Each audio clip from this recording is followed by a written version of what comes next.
it's really easy to forget about the pain when you're out of it.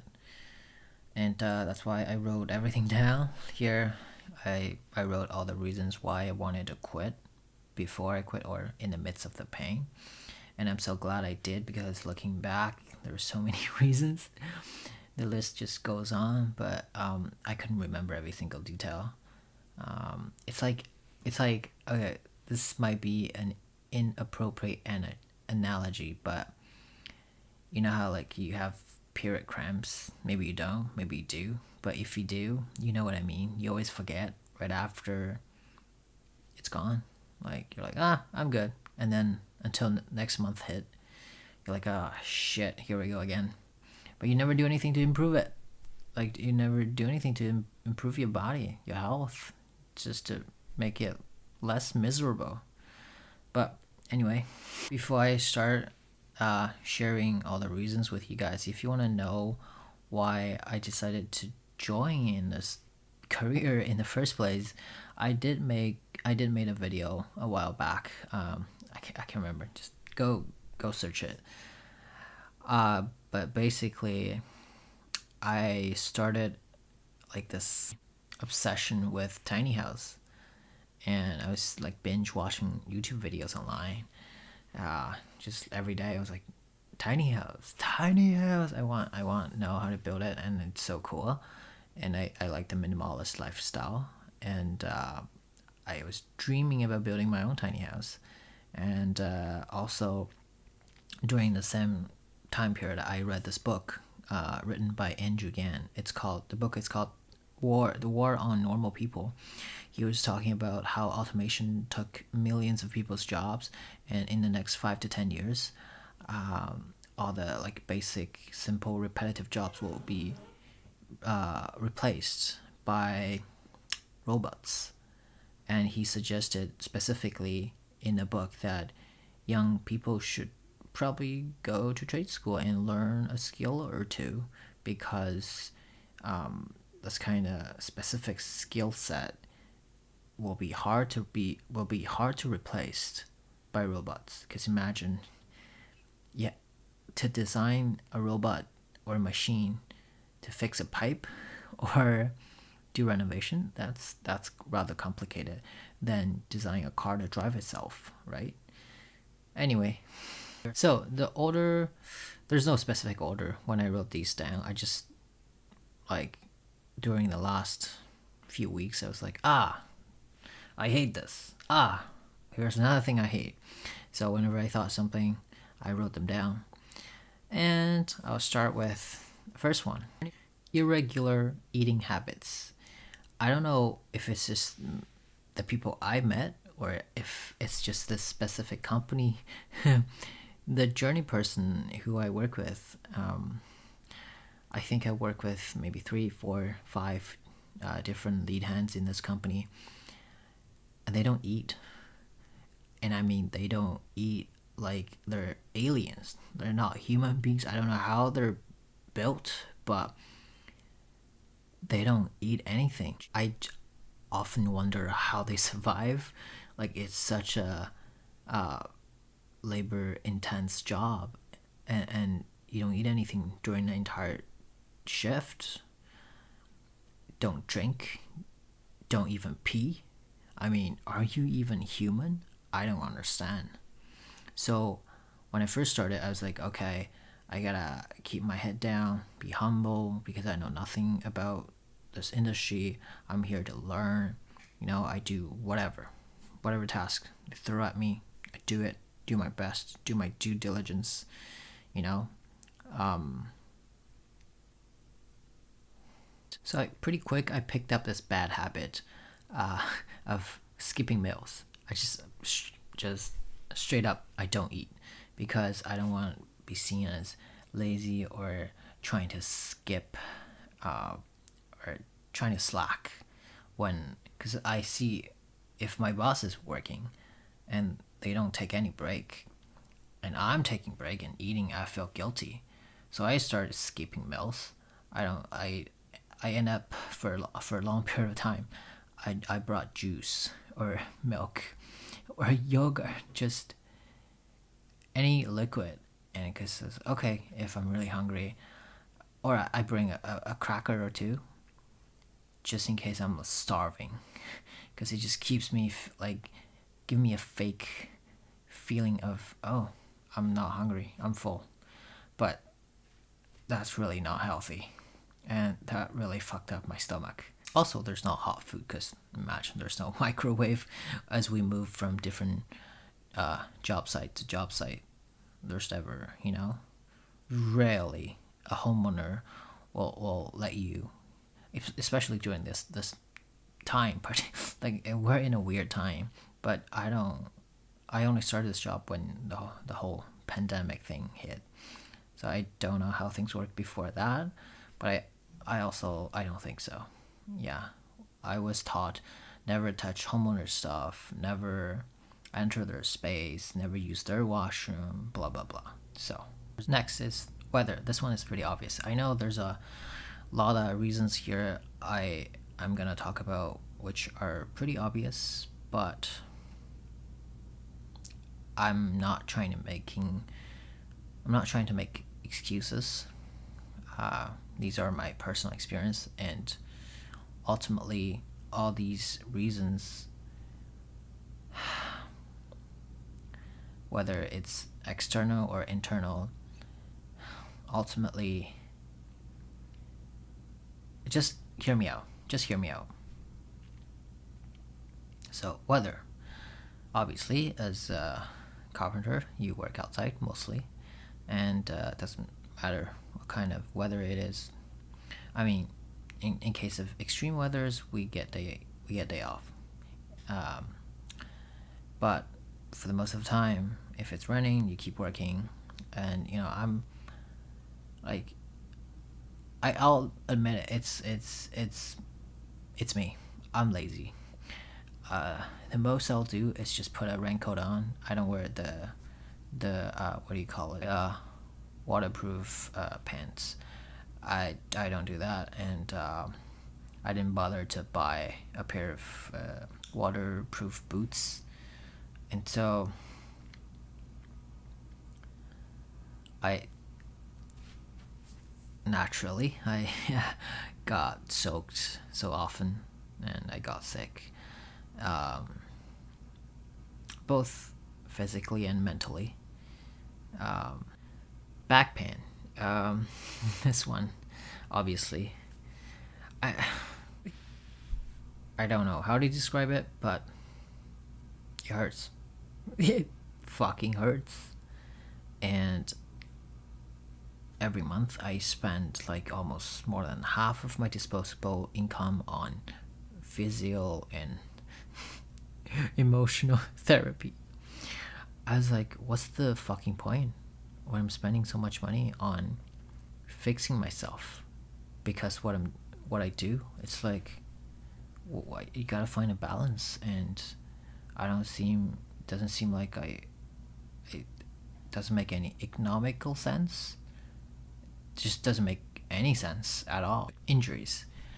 I'm very proud that I didn't hurt myself the entire time being when I was working in this field. But I do know injuries are inevitable if you plan to work this as your career for a long time. Even though you're being the most careful person in the world, injuries are inevitable. Let it be as small as a splinter or cut off your hand. I know it's it's a big spectrum, but it happens. Even the journey person that I was working with, he's a smart guy. He works really hard, and he's very careful, and he's been doing this for like, I don't know, 20 years. He's still got his 10 fingers, 10 toes. He seems like he's got a clear, bright mind, and he seems fine. But one time he told me that he was using a grinder. Wait, was it grinder? Yeah, it was a grinder without a guard. That's a mistake one. And because he doesn't really take care his tools that much, like he just, when it's raining outside, he put his tools out there without covers, and when the tools are wet, in this case the grinder was wet and the metal rusts, and I guess it got loose. And when he was using the grinder the next day, the blade just flew out and cut his thumb or something. But man, I can't imagine. Or it could be your own fault, or somebody else being stupid and hurt you, and you just being a collateral damage. You never know. And I work every day. It's so stressful, man. It's so stressful because you gotta watch yourself and you gotta watch people around you constantly, because you gotta make sure you're not being stupid and everybody around you is not doing stupid things. So, next one. Honestly, I don't see myself doing this for a long time, because it doesn't really take a genius to learn how to do all those things. But the fact is, just from my experience working at this company, they're not gonna let a new graduate who only took a 6 months course to make major decisions on let's say the calculations of stairs, or putting doors in, or roof, or whatever. Even though it really doesn't take a genius to learn all that, I would say within 5-6 months. And of course you need to practice, but from what I observe, people who's been doing like 5 years, 10 years, only earn themselves a small opportunity to be given the chance to actually apply what they learn. And I'm not gonna waste my fucking time to do that, even though I know I'm capable of doing that. But like whenever there's money involved, it's next reason is a little bit specific. It pertains to the people who I work with. I don't want to name names, obviously, but one of the journeymen, I'm just gonna straight up say it, he's a piece of shit. He comes off as nice, as caring for you, as being a really helpful teacher. He acts like the safety guy, always constantly warning you, oh, don't do that, don't do this, don't do that, it's dangerous, I'm watching for you. But I don't know if I make this example, if you get it or not. So when you're doing demolition, say we're demoling a deck, and there's usually a membrane, either be fiberglass or vinyl, and then when you peel that off, it's the plywood. Usually what you do is just you cut, use a skill saw, you cut the deck, you cut the surface into small pieces and you toss them. But this guy would ask you to first of all peel off the membrane. Sometimes it's easy to peel off if it's not sticky or it's old. Sometimes it's super hard if it's glued really good. And there's really no point peel that off because they're all going to the garbage. So what a decent person would do is cut the whole thing to small pieces along with the membrane. No, he doesn't. Oh, he doesn't. He intentionally would love to make your life more miserable because, I don't know, he's sick or what. He would ask you to peel off the thing first. If you can, obviously, if you can, he'll just kind of like, just fucking do it. And then he would not cut them into bite size. It would cut like into big chunk, and most of the time you can just toss them into the ground, and then later on when you go down to the ground, you pick them up, toss them into garbage. No, he wants to carry it down. I mean, also, the things that he did to some of the new workers / helpers, I mean, I've seen everything. I kept quiet, and I feel ashamed. Now I'm admitting I feel ashamed. I feel embarrassed that I kept silent. I didn't say anything. I didn't stand up to this. Literally he was gaslighting new people.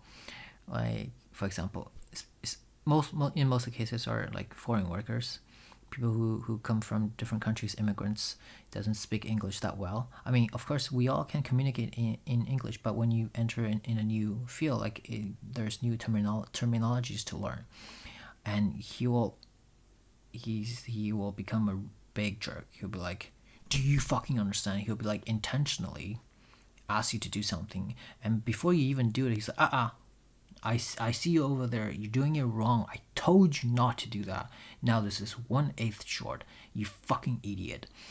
And he'll be like, "Okay, do that again." And then he'll be like, "No, that's not good enough. I told you to fucking." And he'll just mess up with your brain. And at this point, when you're young, when you're new and nervous, of course you're gonna make another mistake. And he'll be like, "Haha, I told you not to fucking do that. You fucking idiot. Do you understand English? Do you speak English? If you don't, ask me to repeat it for you. I can repeat it for you." And all of a sudden he's nice. He's like, "I'm nice. I can repeat it for you. I can explain it to you in English twice or 3 times. But if you don't understand, you gotta ask me, do you understand?"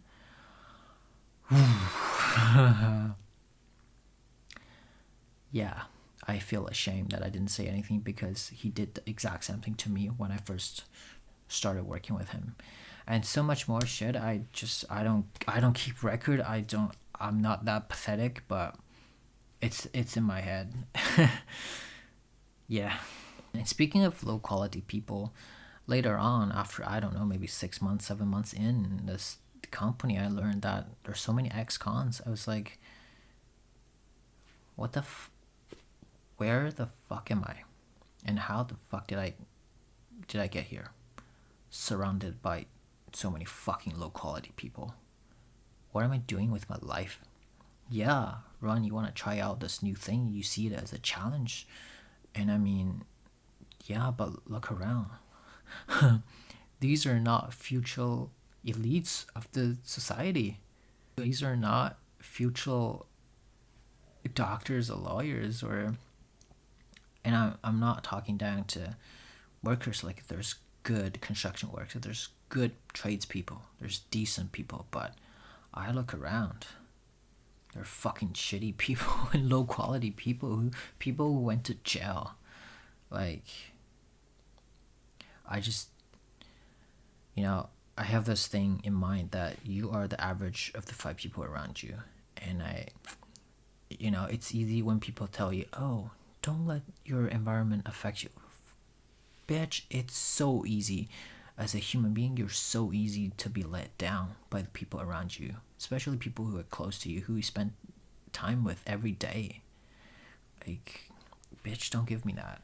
But okay, all the above reasons are kind of on the surface. The real reason is, this is what I do. This is what I want to do. Making videos, making contents, talking about the things that I want to talk about. Obviously, this video is about something that I don't want to do, but I'm still talking about it. But ultimately, I want to move on and talk about things that really interest me. I am interested in a variety of things. But every day, this fucking job just drains me. It fucking drained me, like sucked all my energy out. And I'm always sore, I'm tired, it hurts, everything. When you just get back, when I got home, I literally cannot do anything else. And I'm constantly being like, I need to produce, I need to do things that I want to do, but like, I just physically can. And when I'm physically drained, and then that obviously affects me mentally. And I read this thing. It says, when you're stressed out, your IQ will drop 13 points. That's 1 standard deviation. That's a lot. And your creativity goes down. I mean, that's true. I mean, I when I read that, I was like, fuck, everything makes sense now. That's how I felt, literally. Like, when I'm tired and drained emotionally, I can't create. All the ideas that I had was just all of a sudden become so dull. I don't find anything sparkling. And I wrote this down. I said, if you're swamped with day-to-day tasks and just busy surviving, there's no room for anything else. It's a mindset of scarcity instead of abundance, which is true, because just try it. Try worrying about paying your rent, your bill, your physiotherapy, your food, and meanwhile try to be creative. Try to I don't know, maybe try painting. Try painting something really creative. You can. Like, I'm not lying, just go try it. But if you if you can take but if you can take the edge off a little bit, you might be able to make it. And that's where I am, to be honest. Right now I'm seeking some changes and I don't know what's my next step would be, but I'm still trying to figure out, man. And hopefully I'll see you on the other side if I ever make it. But I promise I'll try my best. And this is the only thing I want to do, and I want to devote 100% of my effort doing. My goal is to produce one video a day at least. Whenever, because by the end of this month I gotta move out. There's a whole bunch of things that has to be happen in a very short span of time, and I'm so stressed out right now. But I kind of force myself to make this video because I know this is what heals me. This is what makes me feel alive. And I want to be alive because I fucking choose life. I fucking choose living. I don't want to die. When you die here, you pretty much, you're dead. What's the fucking point?